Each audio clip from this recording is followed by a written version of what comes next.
تماشاوانین هجا من بالا خدای بالدقت هر جارا کو بر پرسکی بلند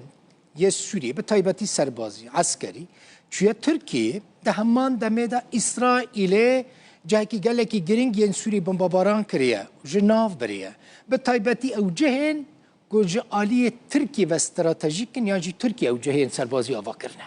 اسرائیل به تا آواهی ریناده که دست ترکیه ده ناو ارتش سوریه ده هبه به تایبتی ارتش دو مثلا بر پرسی هزین عزمانی سوری چوبو ترکیه و لگل سروک ارکانی وی ولاتی جویا بو ده همان دمه دا اسرائیلش گوت وان دپو و کلو پلن سربازی لسوری بمباران کرنه او جیج آلی ترکیه و هاتبونه چه کرنو جبو حمصه هاتبونه شاندن دو بالافرین اسرائیل ایرشین عزمانی لسر بنگهن سربازی لگندوار حمص و لازقیه او ایرش پیک آنی بون جدرک امنی یا اسرائیل دبیجه اگر شرع بدان استاندنان فهم نکه او بهزه بوی بدن فهم کرن هر وها اشکره کر کو درباره ریکفتن امنی ده لگل سوریه او دناوا پیواندیه دانه و دما پیوست بکه گوت او بهزه لسوریه تف بگرن اسرائیل چکر بنیرن باجار دوحه پایتخت قطر بمباران کر اسرائیل دبیجه وان ایرشی سرکردین بلندین حماسه کرنه کل دوحه دمان در دوره ساعت 3:30 یعنی برای چند ساعتان پشتی نیورو ایرو پشتی کل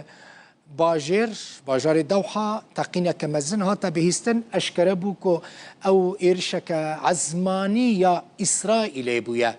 لسر دوحه اسرائیل گوت سرکردین حماسه که به سالان فرمانداری اپراسیون تروریستی ویره خستنه کرنه و بر پرسین کمکوژیا هووانه یا هفت جوتمه نه او کس راستی و ایرشا اسرائیل هاتنه که لدوحه بون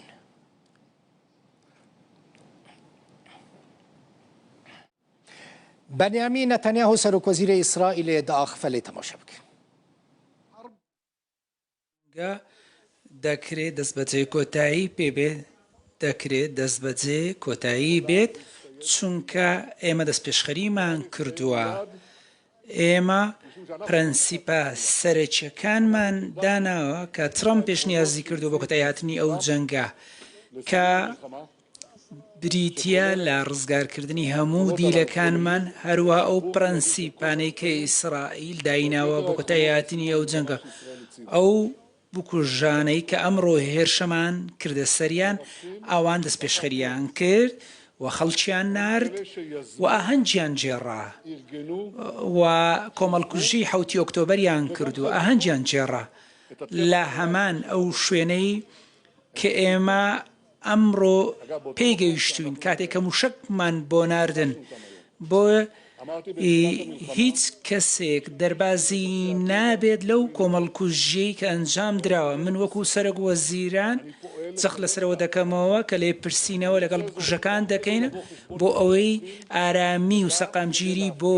نەوەی داهاتوو دابین بکەین بۆیە هەموو هەوڵێک دەدەین و هەموو سەرچاوەکانی خۆمان دەخەینە گەر دەبێ ئەو سەرچاوانە لە ناو ببین بۆیە دژایەتیان دەکەین بە دوایان دەگەڕین و پشت بە خوار سەرکەوتوو دەبین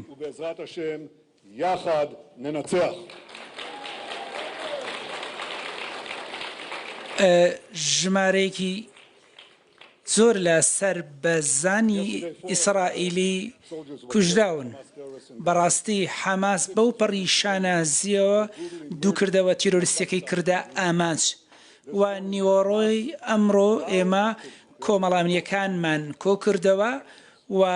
ئەرکێکی گرنگ بوو بۆ ئەوەی ئەنجامی بدەن بۆ سەرکردەکانی حەماس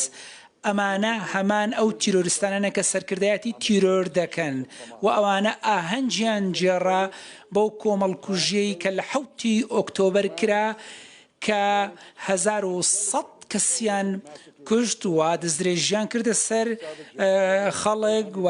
دەستدرێژیان کردە سەر ژنان و بارەزووی خۆیان کۆمەڵکوژیان کرد و خەڵکی سڤیلیان بە بەدیل گرت بە بارمتە گرت و ئەوانەی کە لە هۆڵۆکۆست دەربازیان ببوو نەوەکانیان بەو شێوەیە ڕوبەڕووی بوونە بۆیە ئەمە یەکێکە لەو کۆمەڵکوژیانەی کە گەلەکەمان لە دوای هۆڵۆکۆستەوە دووچاری بۆتەوە و ئانیش ئاهەنگیان جێڕا نزیکە 2 ساڵ لەمەوبەر هەر لە سەرەتای ئەو جەنگە من بەڵێنم پێدان ئیسرائیل دەستی دەگاتە سەر ئەوانەی ئەو کۆمەڵکوژی و ئەوە بڕوو چوونەیان ئەنجامدا و ئەمڕۆژ بەڵێنەکەی خۆمان بردە سەر بەڵێ زۆر خەڵک لە نێویاندا ئەوانەی کە دیموکراسی خوازن یاخود حکوومەتەکان ئەوەیان لە بیرچووە بەداخەوە 7 ئۆکتۆبەریان بە شەرمازاریەوە لە بیرچووە بەڵام ئێمە بە هیچ شێوەیەک ئەم ڕووداوە لە یاد ناکەین ئێستا کاتێکە کە بەڕاستی پێشتر ئەگەر جوولەکە بکوژرابایە کەس لێپرسینەوەی نەدەکرد بەڵام دوای دامەزرانی دەوڵەتی ئیسرائیل ئەم شەمکە کۆتایی هات دەبێت سزای خۆیان وەرگرن بۆیە ئەمڕۆ وە لە ڕۆژانی ڕابردووش ئیسرائیل بۆ خۆی تاکلایەنە دەستی بە جموزۆڵ کردووە و بەرگەی هەموو و بەرپرسیارەتە لە ئەستۆ دەکرێت دەواازەیەک بکرێتەوە بۆ کۆتایی هاتنی ئەم جەنگە لە غەزا و ئیسرائیل ڕەزامەندیدا لەسەر ئەو پرەنسیپانەی کە ڕێزدار سەرۆک ترەمپ پێشنیازی کرد کە سەرەتا دەبێ هەموو بارمتەکان ئازاد بکرێن کە لە تونێڵەکانی غەزەدان و ترەمپ پێشنیازی کرد ئەگەر ڕەزامەندیان بداوایە حەماس ئەوە جەنگ کۆتایی دەهات و جارێکی دیکە ئێمە بە دوای بەرفراوانکردنی ئاشتی داگەڕین و لێرە دەمەوێت کۆتایی بەوە بێنم بۆ قسە بێنم کە پەیامێک ئاراستەی گەلی غەزە بکەم کە بەدوای ئەو بکوژانەدا مەگەڕێن ئەوانە بە هیچ شێوەیەک لە خەمی ئێوە دانینە ئەوان لە ڤێلاکان دەژین ئێوە شیمانە ناکەن ئەوانە چۆن دەژین ئەوانە سەرکردەکانیان بەڕاستی ئەوانە لە دوور بۆ خۆیان دەژوو و بەشێکی زۆری ئەوانە لە ژێر تونێڵەکاندا ژیان بەسەر دەبەن و ئێوەشیان لەسەر زەوی کردوتە قەڵغان بۆ پاراستنی خۆیان بە هیچ شێوەیەک لە خەمی ئایندەی ئێوە نینە پێشنیازەکەی سەرۆک ترەمپ پەسەند بکەن و ئایندەیەکی جیاواز و پڕشنگدارتان دەبێ و دەبێ ئەوانە لە خۆتان دوور بخەنەوە ئەگەر ئەوە بکەن ئەوانە دوور بخەنەوە ئایندەیەکی پڕشنگدارتان دەبێت.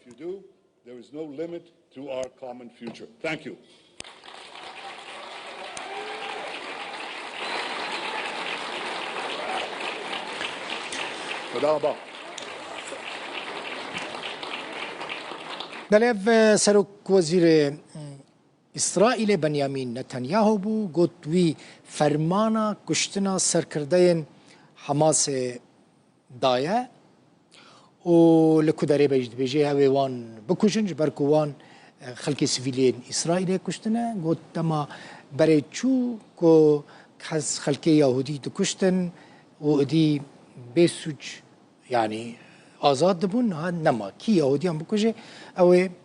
sûcê xwe yani ew ê cezayê xwe bibîne ji ber ku dewleta wan heye.